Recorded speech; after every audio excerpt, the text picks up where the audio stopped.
സ്വാമി ശരണം.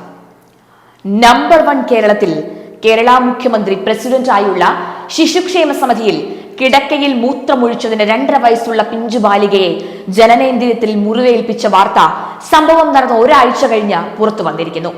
ഈ സംഭവം നിങ്ങൾ ഏവരും അറിഞ്ഞു കാണും. ഓരോ ശിശുരോധത്തിനു പിന്നിലും 1 കോടി ഈശ്വര വിലാപം കാണുന്ന നമ്മുടെ ദൈവത്തിന്റെ നാട്ടിൽ ഈ കൊടും ക്രൂരത ചെയ്തത് അധികാര ധാർഷ്ട്യത്തിന്റെ തണലിൽ സർക്കാർ ശമ്പളം വാങ്ങുന്നവരുടെ ഒത്താശയിൽ. കുട്ടിയുടെ ദേഹത്ത് നഖം കൊണ്ട് ഒരു ചെറിയ പാട് മാത്രമേ ഉള്ളൂ എന്നാണ് ശിശുക്ഷേമ സമിതി ജനറൽ സെക്രട്ടറി പറഞ്ഞതത്രേ. ആ വേദന അറിയണമെങ്കിൽ അത് അനുഭവിച്ചത് സ്വന്തം കുട്ടിയാകണം. അമ്മ മരിച്ച് അച്ഛൻ ആത്മഹത്യ ചെയ്ത് ആരോരുമില്ലാത്ത കുട്ടിയുടെ നിലവിളികൾ ഹൃദയത്തിൽ സ്പർശിക്കണമെങ്കിൽ മനുഷ്യത്വം എന്നൊന്നു വേണം.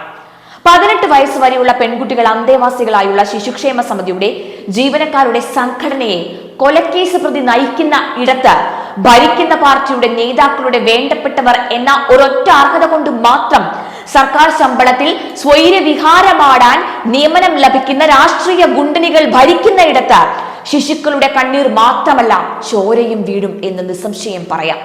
ഈ മാഡങ്ങളുടെ മുഖത്ത് വാത്സല്യത്തിന്റെ ഒരു കണികയെങ്കിലും നിങ്ങൾക്ക് കാണാനാകുന്നുണ്ടോ? മാസങ്ങൾക്ക് മുമ്പ് വരെ ശിശുക്ഷേമ സമിതിയിൽ ജോലി ചെയ്ത ഒരു ആയ ഇത് വെളിയിൽ പറഞ്ഞതോടുകൂടിയാണ് ഈ ഒരു ഞെട്ടിക്കുന്ന വാർത്ത പുറം ലോകം അറിയുന്നത്. വർഷങ്ങളായി സമിതിയിൽ താൽക്കാലിക ജോലി ചെയ്യുന്നവരാണ് ഈ മേൽപ്പറഞ്ഞ മാഡങ്ങൾ.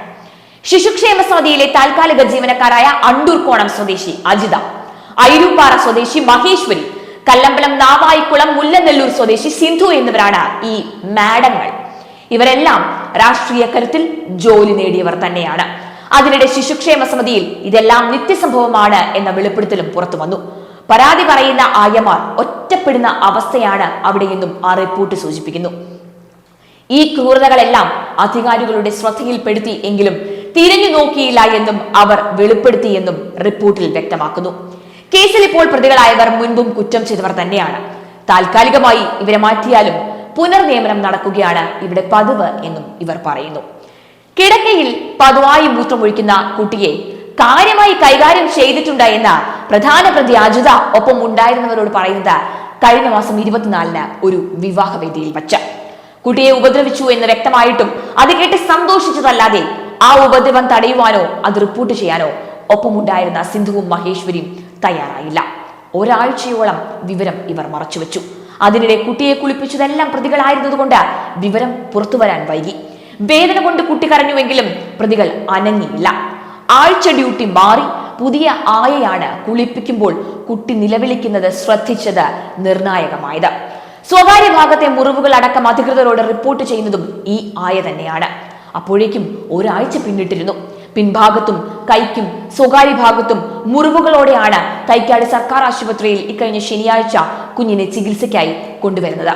ക്രൂരമായി മുറിവുകൾ ഏൽപ്പിച്ചിട്ടുണ്ട് എന്ന് ഡോക്ടറും അറിയിച്ചതിന് പിന്നാലെയാണ് ശിശുക്ഷേമ സമിതി അധികൃതരുടെ പരാതിയിൽ പോലീസ് കേസെടുത്ത് തുടർ നടപടികൾ ആരംഭിച്ചത്.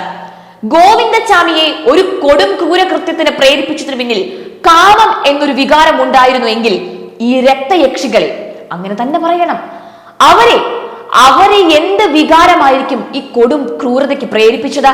ശിക്ഷിക്കപ്പെടണം. പിഞ്ചു കുഞ്ഞുങ്ങളുടെ നേർക്ക ഇനി ഒരു കൈ ഉയരാത്ത വിധത്തിൽ, ഇത്തരക്കാരിൽ ഭയമുയരും വിധത്തിൽ മാതൃകാപരമായി തന്നെ അവർ ശിക്ഷിക്കപ്പെടണം.